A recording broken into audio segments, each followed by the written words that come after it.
하나님의 말씀은 로마서 13장 1절에서 7절 말씀으로 그리스도인의 나라 사랑, 이런 제목으로 하나님 말씀 선포하겠습니다. 오늘도 오직 예수님입니다. 6월은 애국 애족의 달이고 호국 보훈의 달입니다.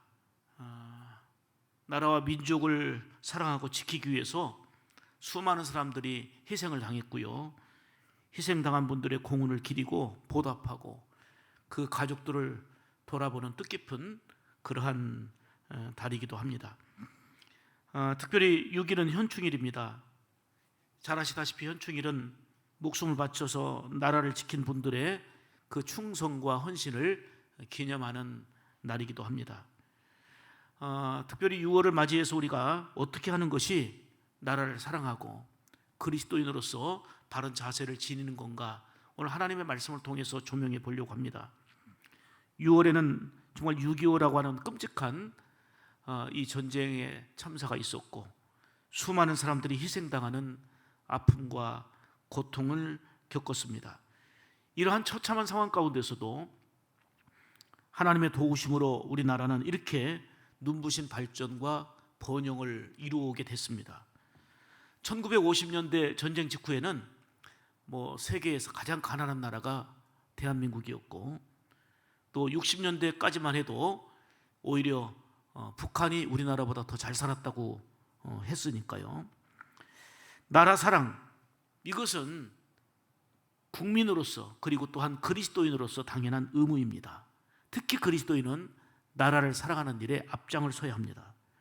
올림픽 경기나 국가대항 스포츠 경기를 보면은 거기에서는 애국심이 더욱더 불타오르는 것을 볼 수 있습니다. 저는 이 사진을 보고 제가 참 설교 준비하면서 큰 감동을 받았는데요, 독일의 한국 대사관 문화홍보원이 운영하는 웹사이트에 독일인 슈테판 뮬러라고 하는 사람이 기고한 글이 참 제 마음을 감동을 시켜서 인용해 봅니다.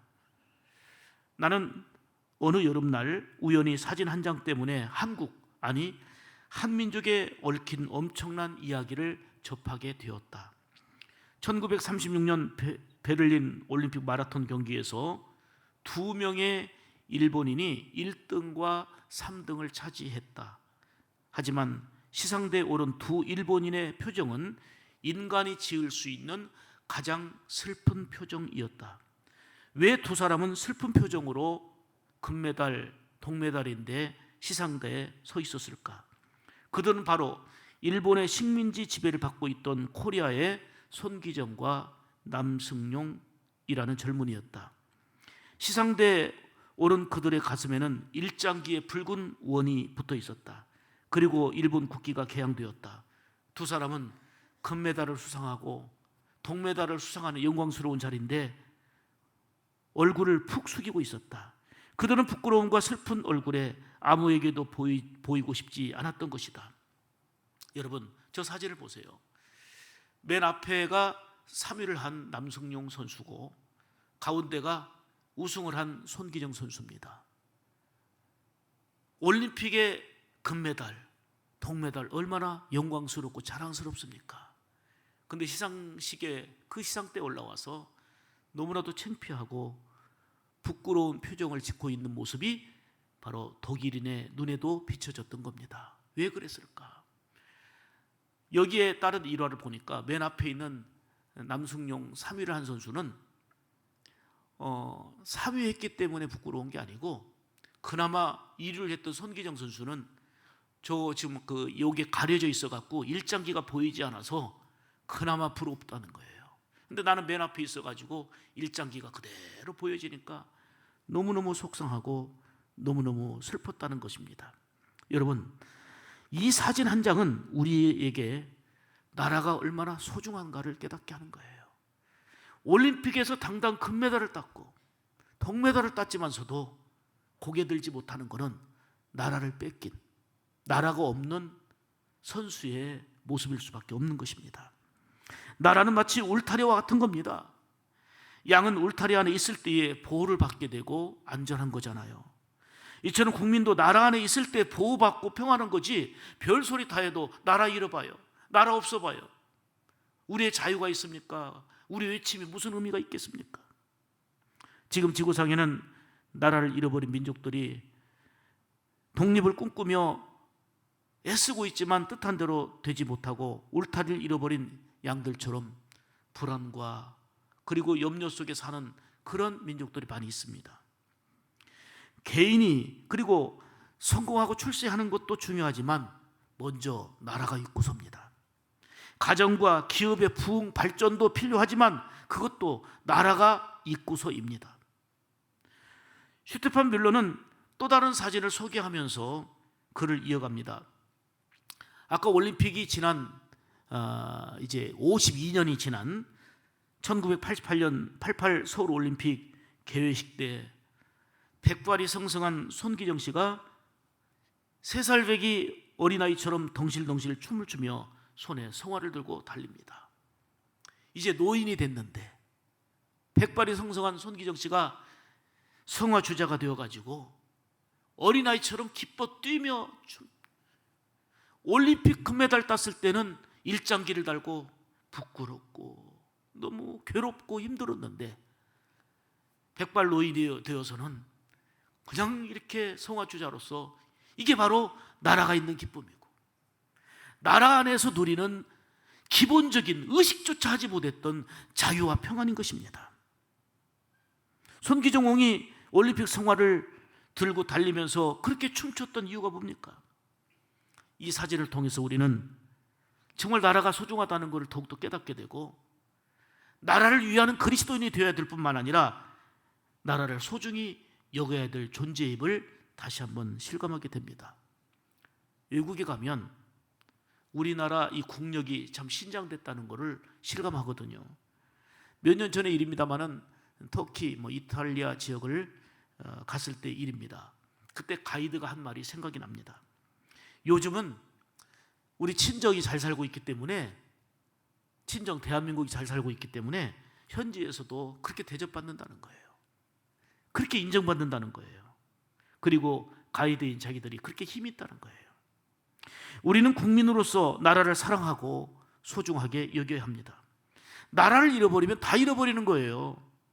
교육도 그렇고요, 경제도 그렇고요, 종교도 마찬가지예요. 나라 잃어버리면 마음껏 우리가 예배드릴 수 있겠습니까? 진정한 자유와 누림의 기회를 상실하게 되는 겁니다.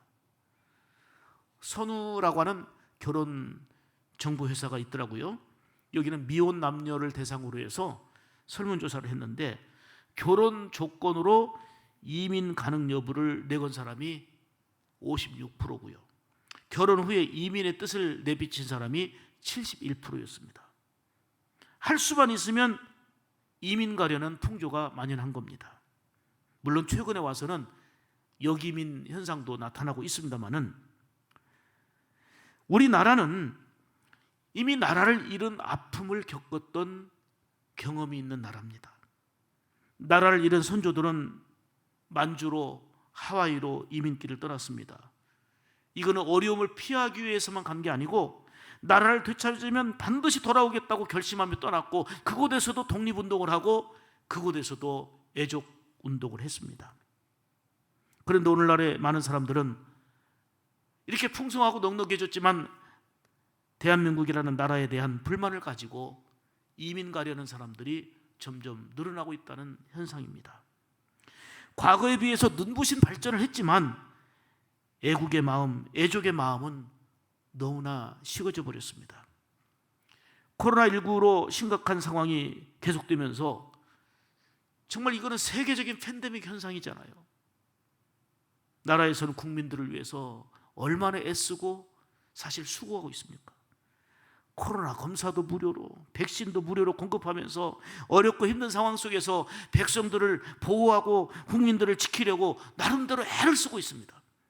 그런데 우리나라는 보역 갈등, 진영 논리로 이미 흑백으로 갈라져 버렸습니다. 아무리 잘해도 내 편이 아니라고 박수도 안 치고 욕만 합니다. 싫어합니다. 아무리 잘하고 있어도 내가 지지하는 정당이 아니고 내가 지지하는 사람이 아니니까 무조건 싫어합니다. 그렇게 잘못해도 내 편이니까 괜찮다고 감싸기 시작합니다. 누가 뭐라고 해도 내 편이니까 괜찮아 괜찮아 하고 감싸려고 단체로 달려듭니다. 무엇이 올바른 것인지에 대한 혼란이 계속되고 있는 이러한 상황 아닙니까? 대내적으로 갈등과 대립이 심화된 양극화 현상이 뚜렷하게 나타나고 있는데, 국민으로서도 우리지만 예수 믿는 우리, 하나님의 말씀의 가치관을 갖고 있는 그리스도인마저도 똑같이 편성되어 있다는 겁니다. 거기에 세대 간의 갈등까지 첨예하게 부각되고 있습니다. 그러다 보니 한쪽에서 옳다고 하면 다른 한쪽에서는 무조건 잘못됐다고 그러고, 저쪽에서 옳다고 하면 이쪽에서 잘못됐다고 합니다. 그러다 보니 곳곳에서 시끌시끌합니다. 사랑하는 여러분, 오늘 우리의 현실 속에서 가장 시급한 것은 나라에 대한 사랑과 자긍심을 갖는 것입니다. 그것을 국민으로서도 당연한 거지만 예수 믿는 우리가 먼저 이런 자세를 지녀야 되겠다는 것입니다. 본문은 사도 바울이 나라 사랑에 대한 강조하는 내용입니다. 나라는 하나님이 세우셨고 지키시고 인도하셨다는 겁니다. 그러므로 나라를 사랑하고 유정자들을 위해서 기도하면서 내가 선 위치에서 맡은 일을 최선을 다하는 이러한 역할을 해야 된다는 것입니다. 사랑하는 여러분, 우리 그리스도인들은 국민으로서 대통령을 인정하고 믿고 따라야 합니다. 위하여 기도해야 합니다. 그런데 내가 찍은 대통령이 아니라고 존칭은 그만두고 정말 이웃집 개를 부르는 것보다 더 하대합니다. 또 당이 바뀌어서 또 당선되면 또 현 정부를 지지했던 사람들은 무조건 또 싫어할 겁니다. 잘하느냐 못하느냐가 문제가 아니에요. 내가 지지하느냐 지지 않느냐에 따라서 이게 그리스도인의 마음이라는 것이 하나님의 아픔입니다. 하나님의 말씀이 왜곡되어졌고 의식 자체가 완전히 병들어져 버린 이런 사고 속에서, 여러분, 원수까지도 사랑하라고 하신 대로 잘하는 거는 박수 쳐주고 인정해 줘야 되는데 이 보역 갈등과 진영 논리로 완전히 두동강이 나버린 오늘 현실 구조 속에서 우리 그리스도인마저도 거기에 편승하고 있어야 되느냐 하는 겁니다. 여기를 좀 옹호해 주면 너는 보수주의인가 봐, 이쪽을 지지해 주면 너는 진보 세력인가 봐. 옳다고 인정해 주면 그냥 이쪽 편이나 저쪽 편으로 갈라버립니다. 설마 대통령이 내가 지지하지 않는 분이라도 인정해 줘야 합니다. 문제는 내가 지지한 사람만 인정하고 내가 지지하지 않는 당은 아무리 잘하는 것이 있어도 끝까지 미워하고 끝까지 반대한다는 것입니다. 이것은 내가 선호도의 문제지 진리의 문제가 아닙니다. 말씀을 따르고 하나님을 믿는 그리스도인들은 이 의식이 좀 달라져야 되겠고 국가관이 달라져야 될 줄 믿습니다. 애국하는 마음이 누구보다도 앞서는 거, 이게 바로 그리스도인이 되어야 합니다. 그럼 그리스도인으로서 나라에 대한 어떤 자세를 지녀야 되는지 오늘 본문을 통해서 주시는 생명의 말씀을 듣겠습니다. 이 말씀은 정치적 강연이 아닙니다. 정치적 논리가 아닙니다. 살아계신 하나님의 말씀을 증거하는 겁니다. 첫째로 그리스도인은 누구보다도 나라를 사랑하는 마음을 가져야 합니다. 그리스도인이라면 누구보다도 애국자가 되어야 되는 겁니다. 모세는 애굽에서 종살이하던 민족을 위해서 목숨 다해 사명을 다했습니다. 바로 공주의 아들로 보장된 미래가 있었지만 그것을 포기합니다. 출애굽기 32장 32절에 보면 심지어 범죄한 이스라엘 백성들 보면서 민족이 죄로 인해서 하나님 앞에 징벌받을 것을 두려워하면서 하나님 이 범죄한 우리 백성들을 용서해 주옵소서. 차라리 내 이름을 생명책에서 지워지는 한이 있더라도 우리 민족을 구원해 주옵소서. 우리 백성들을 구원해 주옵소서. 얼마나 간절하게 민족 복음화와 그리고 백성들의 구원을 위해서 부르짖고 기도했습니까? 이방인을 위한 사도로 세움받았던 바울 사도도 마찬가지입니다. 진정한 애국자였어요. 그의 사명은 힘껏 이방인들에게 복음 전하는 일이었습니다. 로마서 9장 3절에 보면 내가 저주를 받아 그리스도에게서 끊어질지라도 우리 민족이 구원받는다면 간절히 그러기를 원한다 했어요. 끔찍한 얘기 아닙니까? 내가 저주받아서 그리스도에게 끊어진다는 그 생각만 해도 끔찍한 일인데, 그런 일이 있다 할지라도 우리 민족이 구원받는다면, 지금 죄 짓고 있는 모든 백성들이 회개하고 하나님의 긍휼하심으로 구원받는다면, 내가 그리스도에게서 끊어지는 한이 있다 할지라도, 이런 희생이 있다 할지라도 민족이 구원받는다면 그렇게 되기를 원한다는 거예요. 느헤미야를 보세요. 1장 4절에 보면 내가 이 말을 듣고 앉아서 울고 수일 동안 슬퍼하며 하늘의 하나님 앞에 금식하며 기도하며. 느헤미야는 비록 포로 생활 속에 있었지만 안정된 위치에 있었고 많은 사람들에게 인정받는 편안한 위치에 있었습니다.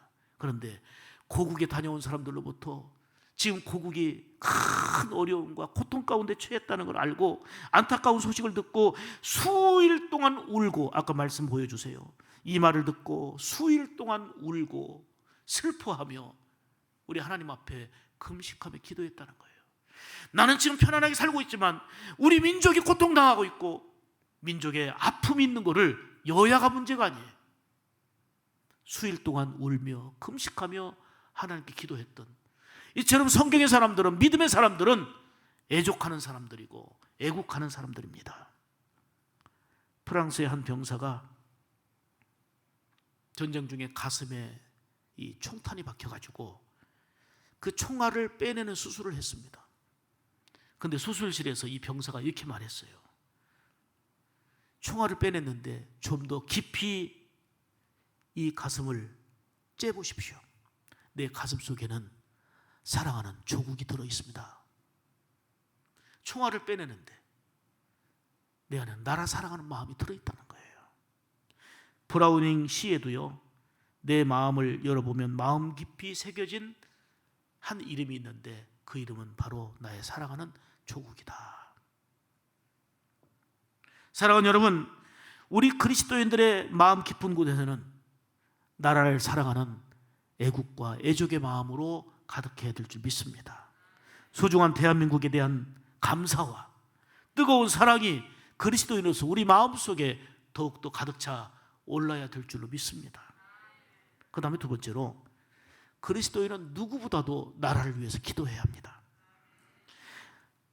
나라를 사랑한다면 당연히 기도해야 되고 기도할 수밖에 없는 것입니다. 나라를 소중히 여긴다면 그 소중히 여기는 증거가 기도함으로 드러날 겁니다. 나라를 위해서 기도하는 것이 최고의 애국이요 애족입니다. 왜요? 하나님이 나라를 다스리시고 지키시고 인도하시기를 바라는 것이 바로 기도의 핵심이기 때문입니다. 나라를 위해 기도하는 성도가 있고 나라를 위해서 눈물로 기도하는 교회가 있다면 결코 나라는 망하지 않을 겁니다. 말씀드린 대로 대부분의 선지자들은 한결같이 나라를 위해서 기도했습니다. 특히 나라가 위기에 처했을 때는 다른 거 다 멈춰두고 하나님 앞에 엎드려 부르짖어 기도하는 일을 했습니다. 히스기야 왕을 보십시오. 블레셋이 쳐들어와서 나라가 위태로운 상태가 되니까 군대를 끌어모으기 전에 하나님의 성전으로 올라가서 위기에 처한 나라를 구해달라고 하나님께 부르짖어 기도하는 게 바로 왕이었습니다. 사무엘도 나라가 극심한 어려움에 처했을 때에 온 백성들을 미스바로 불러 모아놓고 여기서 회개하며 금식하며 제단 쌓고 하나님께 기도하며 예배하자고 그랬습니다. 그 결과 하나님께서 함께 하심으로 위기를 극복하고 승리의 은혜를 누린 것을 우리는 말씀을 통해서 보고 있습니다. 모세 역시 아말렉의 침공으로 나라가 위기에 처했을 때에 산에 올라가 두 손 들고 하나님 앞에 기도하고 모세의 기도의 손이 내려오지 않을 때 승리했고 내려올 때 패배하니 아론과 훌이 모세의 기도의 손이 내려오지 않도록 바치면서 기도로 승리하게 되었습니다. 옛날에 프랑스의 독재자로 잘 알려진 루이 14세, 그가 한 말이 많이 있지만 유명한 말이 있죠. 짐은 곧 국가다. 짐은 곧 국가다. 근데 루이 14세가 장례식 때의 일입니다. 유언에 따라서 시신은 관을 황금으로 만들어 가지고 황금으로 만든 관에 시신을 놓고 대성당 중앙에 안치해 놨습니다. 이제 내부의 모든 등불은 다 꺼진 채 한 자루의 초만이 황금관을 비추고 있었습니다. 루이 14세야말로 가장 위대한 왕이었다는 것을 드러내려고 하는 그런 모습이겠죠. 유럽의 각국에서 왕들과 귀족들이 모여들었고 장례의식은 시작이 됐습니다.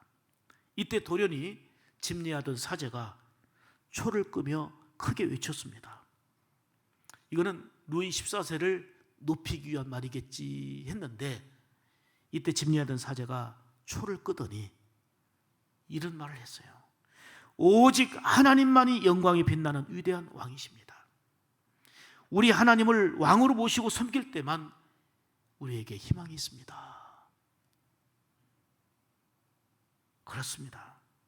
왕도 중요하고 유력한 지도자도 중요하고 그 어떤 영향력을 끼치는 그 어떤 사람도 필요하지만 오직 하나님만이 진정한 왕이십니다. 하나님이 나라를 지키시고 다스리고 인도해 주셔야만 되는 것입니다. 그러기에 나라를 사랑한다면 우리 그리스도인들은 나라를 위해서 위기에 처할수록 더욱더 간절히 기도해야 합니다. 주변의 강대국이 우리 나라를 지켜주는 게 아닙니다. 이웃 나라가 우리 나라를 지켜주는 게 아닙니다. 우리 대한민국의 지금과 미래는 오직 하나님의 손에 달려 있습니다. 이런 철저한 믿음으로 나라와 민족을 사랑할 뿐만 아니라 우리 민족을 위해서, 우리 나라를 위해서 기도하는 그리스도인이 되어야 될 줄 믿습니다. 세 번째로, 그리스도인들은 누구보다도 나라를 위해서 각자의 역할을 잘 해야 합니다. 각자의 역할을 한다는 게 뭡니까? 국민으로서 책임과 의무를 다하는 것입니다. 유명한 그 케네디 대통령이 대통령 연설 때 한 말입니다. 나라가 여러분을 위하여 무언가를 해줄 것을 생각하지 말고 내가 나라를 위해 무언가 할까를 생각하라. 아주 유명한 연설입니다. 국민으로서 책임과 의무를 먼저 감당하고자 하는 자세가 필요합니다. 그리고 무엇보다 중요한 것은 의롭고 바르게 사는 것입니다. 잠언 14장 34절에 말씀하기를 의인은 나라를 영화롭게 하고 죄는 백성을 욕되게 한다. 의로운 생활, 바른 생활이 나라를 영화롭게 하는 거고요, 그리스도인으로서 나라를 사랑하는 모습입니다. 의롭고 바르게 사는 것이 가장 중요한 애국, 애족이란 얘기입니다. 그런데 곳곳에서는 나라꼴이 말이 아니다고 걱정하는 듯 하면서도 입만 열면 대통령을 욕하고 지도자를 욕하고 현실을 원망하는 소리로 가득합니다. 아까도 말씀드렸지만 이제 정권이 이제 또 바뀌게 되면 대통령을 옹호했던 사람은 또 대통령을 욕할 것이고, 이게 우리 하나님께서 볼 때는 얼마나 가슴 아픈 일이겠습니까? 사랑하는 여러분, 우리 그리스도인들이 더욱더 나라를 사랑한다면 의롭고 바르게 복되게 살아가야 될 줄 믿습니다. 진정한 나라 사랑은 가장 중요한 게 이게예요. 민족이 복음화되는 겁니다. 복음을 전하여서 민족이 복음화되는 거, 이것이 바로 최고의 애족 아닙니까? 애국 아닙니까? 앞에서 말씀드린 대로 사도 바울은요, 자기 민족이 예수 믿고 구원받기를 원하는 마음, 즉 구령에 불타는 마음을 가졌습니다. 차라리 자기 한 몸이 그리스도에게서 저주받아서 끊겨질지라도 민족이 죽게 돌아와 구원만 받는다면 차라리 그걸 원한다고 그랬습니다. 그 말씀을 다시 보겠습니다. 로마서 9장 3절 말씀입니다. 나의 형제 곧 고륙의 친척을 위하여 내 형제들, 내 가족들, 내 친척들이 이들을 위하여 내 자신이 저주를 받아 그리스도에게 끊어질지라도 원하는 바로다. 가족, 친척, 온 백성들, 온 민족이 구원에 이르기를 그토록 갈망했던 것입니다. 그런데 일부에서 우리나라는 차별법을 이유로 학교에서도 예배드리는 것을 금지시키고 기독교 학교에서 공공장소에서 복음 전하는 것을 이제 법으로 막으려고 시도하고 있습니다. 민족을 복음화시키는 것은 기독교의 편협과 독선이 아니라 나라가 사는 일이고 희망입니다. 그런데 사람들은 반대의 목소리를 높이고 법으로 제정하려고 하는데 그것도 하나님이 이토록 싫어하는 심각한 병인데도 불구하고 내가 지지하는 당에서 지지하면 그리스도인들도 아무렇지 않게 생각하고 있어요. 내가 지지하는 당인데 뭐, 내가 지지하는 사람들이 하는 일인데 아무렇지도 않게 생각해요. 이게 심각한 거예요. 사람들이 몰라서 그러잖아요. 기독교가 복음을 전해서 애국 애족할 때에, 그리고 민족이 복음화될 때에 나라가 잘못되는 겁니까? 그러나 다른 분들은 몰라서 그렇잖아요. 그러기에 더 기도하면서 나라 사랑하는 것을 더 앞장서 보이면서 민족 복음화를 위해서 온 성도와 교회가 힘써야 되는 거 아니겠습니까?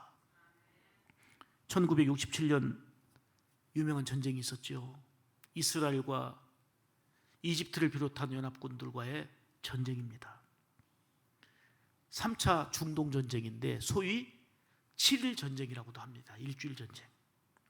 당시 이스라엘 인구는 300만이었고 이집트를 비롯한 중동 연합국가는 1억이 넘었습니다. 300만 대 1억. 이거는 상대가 안 되는 전쟁입니다. 그런데 7일 만에 300만의 이스라엘이 대승리를 거두었습니다. 세계 전쟁사에 유례가 없는 일입니다. 그런데 이 전쟁에 관한 뒷이야기가 있습니다. 이집트의 공격으로 이스라엘 전투기가 추락을 했는데 이스라엘 추락한 전투기 조종사를 보니까 완전히 만삭된 임신부였어요. 임산부. 당시 이스라엘은 나라를 지키기 위해서 노인과 어린아이만을 제외하고는 만삭된 임산부까지 나라를 지키기 위하여 전투에 참가한 겁니다. 사랑하는 여러분, 오늘 우리나라에도 이렇게 나라를 사랑하는 사람들이 필요합니다. 우리 그리스도인들이 나라를 사랑하는 데 더 앞장서야 되겠고 감사해야 되겠고 위하여 기도해야 되겠습니다. 어른들은 말합니다. 나라를 잃어버렸던 일제시대는 자유도 기쁨도 그 무엇도 누릴 수 있는 것이 없었다는 것입니다. 그래서 목숨 걸고 자유와 독립을 위한 운동을 했고 나라를 되찾기 위해서 온 힘을 다해 싸운 거 아닙니까? 나라 없이 개인의 행복과 성공 없습니다. 나라 없이 가문의 번창과 영광도 없습니다. 나라 없이 어떻게 교회를 우리가 기대할 수 있겠습니까? 우리 그리스도인들은 마음 중심에 예레미야처럼 모세처럼 사무엘처럼 바울처럼 하나님을 믿는 성경의 위대한 믿음의 사람들처럼 나라를 사랑하는 마음으로 가득해야 됩니다. 나라를 위해서 기도해야 됩니다. 그리고 나라를 위해서 각자의 처한 역할들을 잘 감당해야 되겠는데 국민으로서 책임과 의무를 다할 뿐만 아니라 그리스도인으로서 의롭고 올바르게 살아야 됩니다. 무엇보다도 우리 민족이 복음화되도록 더욱더 힘써 주의 복음의 기치를 들고 이 나라가 하나님의 손에 달려 있으니 지금까지도 인도하신 하나님의 은총이 앞으로 더 복된 은혜로 이끄시고 인도하심을 기대하고 바라며 복음화를 위해서 더욱더 힘써야 되지 않겠습니까? 이러한 나라 사랑으로 온갖 위기를 극복하고 하나님이 다스리시는 공의로운 대한민국이 세워지기를 간절히 소망하고 축복합니다. 기도하겠습니다. 하나님 아버지,